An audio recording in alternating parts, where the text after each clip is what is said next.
This is the Jack Riccardi Show. It's just frustrating when doing the right thing makes you feel like a fool in this country. The news and talk of San Antonio. 550 KTSA. We welcome back to the show this morning Republican U.S. Senate candidate. He's running for the nomination to be the Republican candidate to take Kay Bailey Hutchison's place in the United States Senate. Glenn Addison is on our 550 KTSA Newsmaker line. And Glenn Addison, welcome back, and good morning to you. Good morning, Jack. Thank you for having me, sir. You are, as I said earlier in the show, an unconventional and unique candidate. We already visited with you once, but for folks who may have not heard that, what is it about you in a nutshell, in a sentence or two, that sets you apart from the Ted Cruzes and the Tom Lepperts and the David Dewhursts in this race? The main thing, Jack, is that I am proposing solutions that will restore state sovereignty. In other words, abide by the U.S. Constitution. The other 8 folks I'm running against are all nice folks, but the ones that you've just mentioned propose things that still involve the heavy hand or the boot, whatever you want to call it, of the federal government in the midst of trying to deal with the challenges that our nation faces. And that is clearly in opposition to the Constitution, because, you know, the Founding Fathers wrote that book small and concise, as you know, Jack, on purpose. They had just thrown off the heavy boot of the British Empire, and they did not want a massive, out-of-control federal government, yet that is what we're dealing with today. That is why I am saying open up the book, that's the Constitution, to Article 1, Section 8, and notice that you don't find a number of things in that part of the Constitution that the federal government is involved in today. And therefore I say let's look at the book. If it's not in the book, let's abolish it at the federal level and return it to the states. And you may have heard me say before, Jack, that with regard, for example, to clean air and clean water, I'm a big fan. But we've got smart Texans that can make that happen for us. We do not need the unconstitutional EPA. It does not need to be reformed, as my opponents propose. It needs to be abolished. Well, let me ask you this. You told us when you were with us before, you've never run for office or held office before, so this is the first time. Except for school board, right, which is unpaid, of course, yes. Explain to me the thinking as to why the Senate is the battleground for states' sovereignties, as opposed to fighting this battle in Austin or in any state capital. Isn't there a role for the lawmakers and the governors of each state to play in standing up to this overreach of the federal government?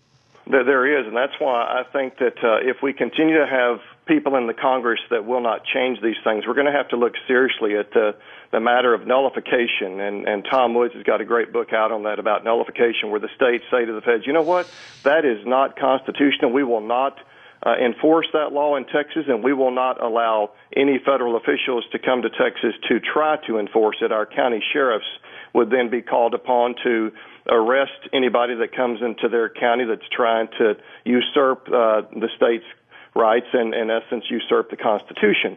But I submit to you that we've got to have people in the United States Senate, Jack, that will have the backbone to stand up and say, no more. This must stop. And at glennaddison.com, you can find some more exact details about these various things. And that's what I have been espousing as I travel this state.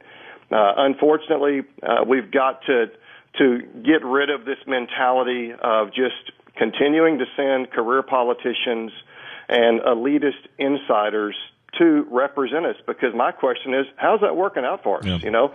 And I submit to you it's not. 1033 on KTSA. We're talking with Texas Republican Senate candidate Glenn Addison on the Jack Riccardi Show. You're aware, we've talked a lot about it, Mr. Addison, the remarks the president made this week, kind of a cheap shot at the Supreme Court, calling them an unelected group of people, sort of warning them not to invalidate his beloved Obamacare Act. We were also talking about Justice Ruth Ginsburg's comments recently that she made at a symposium where she said the U.S. Constitution should not be a model for any country in 2012 that is writing a new Constitution. There's a lot of disdain, disrespect, disregard for the Constitution. Yeah. What makes you think that there is enough reverence for it, and where is that reverence coming from to sort of base your political campaign on that? Well, as a man of principle, Jack, whether there's a majority or not, I'm pressing on because I feel like that the people are with me. But the people are going to have to get off their backsides and say, you know what, this Addison fellow is correct. I'm not going to go along with peer pressure this time. I'm going to vote my conscience. I'm going to vote my heart and vote for a common man with some common sense that has the audacity to say that he will abide by the U.S. Constitution and lead a great restoration movement for it. When I was on the school board, the oath of office included that very noble phrase, to defend the Constitution. But I say that's not sufficient anymore, Jack. We've got to restore it because it's blatantly being disregarded on a daily basis, as evidenced by these federal agencies and departments telling we the people what to do and how to do it and not having the constitutional right to do it, whether it's with regard to the EPA that I mentioned a moment ago or the unconstitutional Fish and Wildlife Service that cares more about a salamander or a dragonfly than the livelihood of American workers. There are profound instances of abuse at the federal level on a daily basis, and we've got to stop this business of compromising and surrendering on matters of principle. All right, phone number here, 599-5555 or 800-299-KTSA. We're talking with Texas Republican Senate candidate Glenn Addison on 550 KTSA. You can join the conversation. You have a comment or a question. You also, I remember, told us when we spoke last, if you win the election that day, you close your campaign. There's no re-election campaign. There's no plans for a second term. And yet, I think a lot of people believe that the way the Senate works is you're only effective with seniority and committee chairmanships, and that otherwise Glenn Addison's just a backbencher, and that there's 100 of them, and they can disregard you. So how do you answer that concern people have? Well, I answer the concern by, first of all, reminding the people that the United States Senate has something that's referred to as the bully pulpit.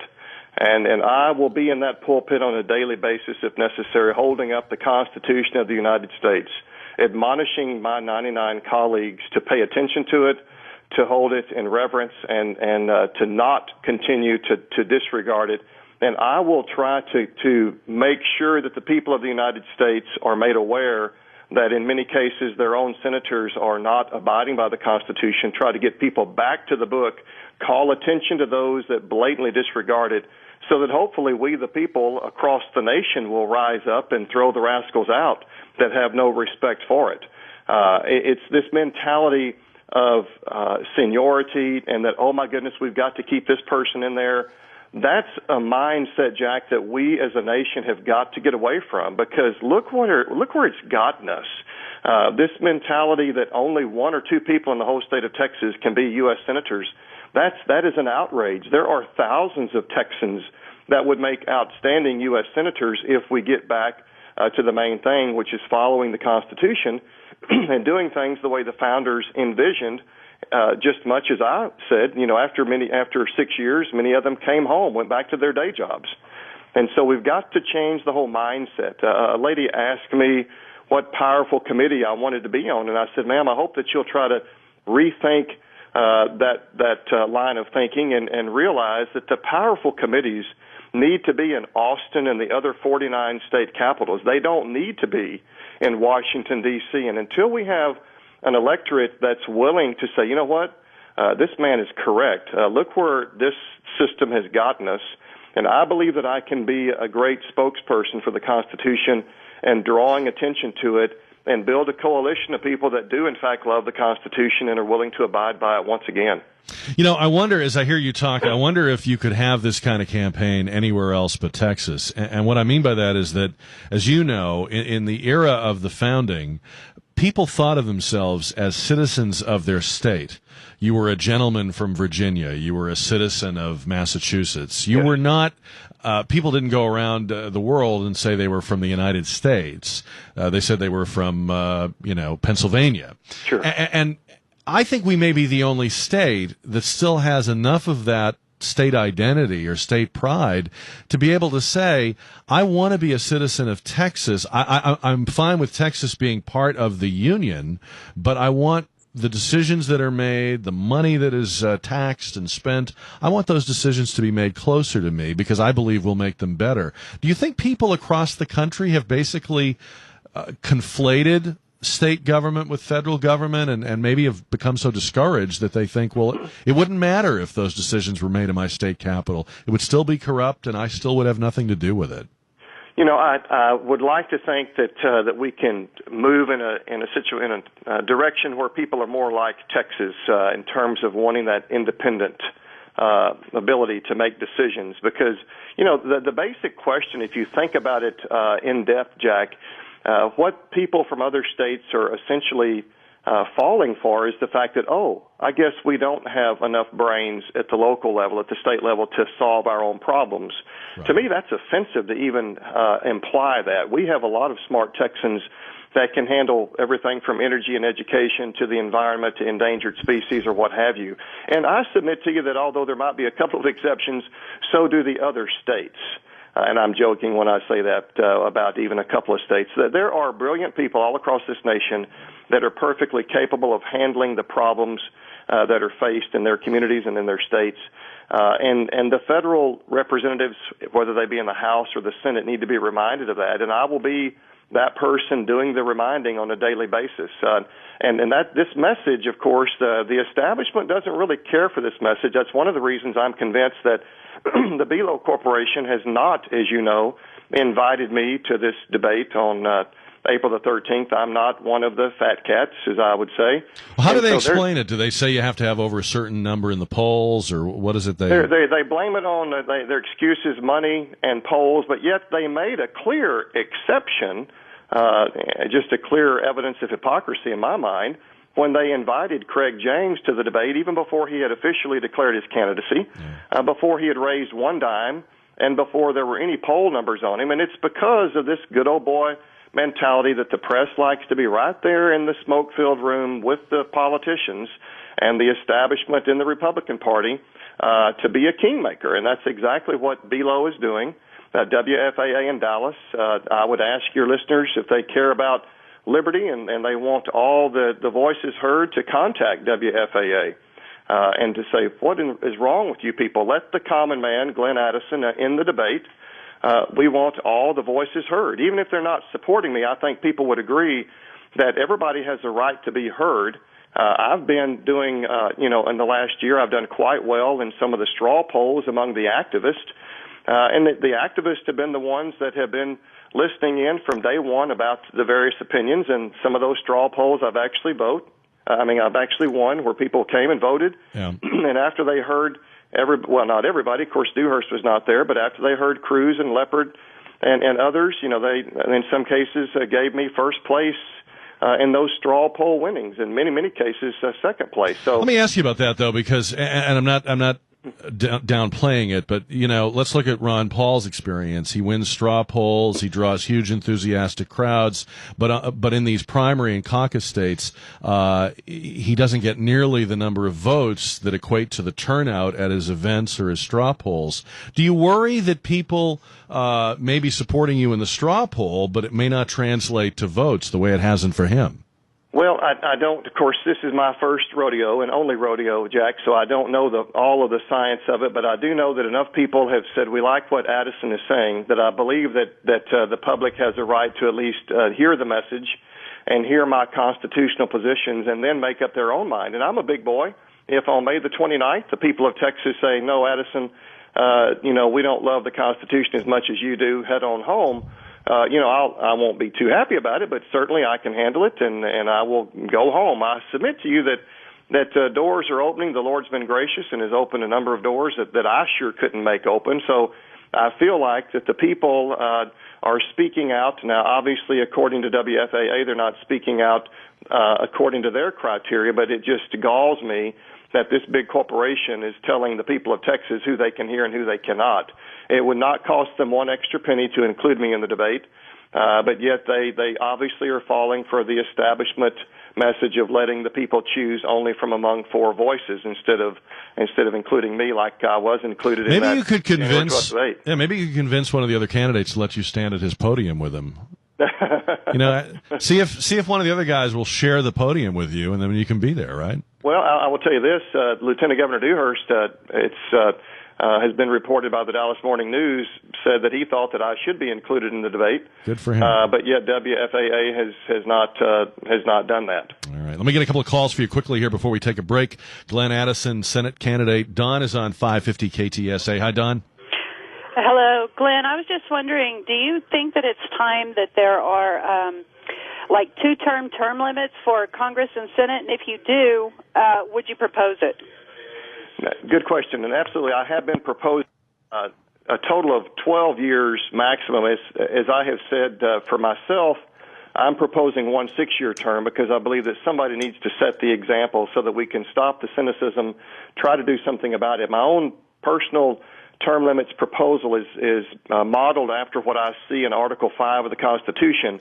In that day and age, the controversy was slavery, how to count the slaves, what states could have them. And the last one-third of Article 5 deals with the fact that the slavery language could not be dealt with and or touched, amended, what have you, for 21 years from the time it was written in 1787. It could not be changed until 1808. And thus, I model my term limits proposal after that thought because it is controversial and the existing lawmakers do not want to be subject to it. And so my proposal would be that I would file in January of 2013 a constitutional amendment saying that effective in January 2021, or 8 years in the future, a 12-year time clock would begin ticking. Thus, those that vote on this proposal of mine would theoretically have 20 years, be grandfathered, if you will, for as much as 20 years before they would have to leave office. And I feel like that given the average age of the member of Congress at this point in time, I believe I could get enough votes to pass that and get it down to the states, hoping that the legislatures of at least 38 states would ratify it and it could become an amendment to the Constitution. So that's my own personal proposal. I believe that could pass a total of 8 years grandfathered for existing members of Congress, and then the 12-year clock begins for everybody, including them.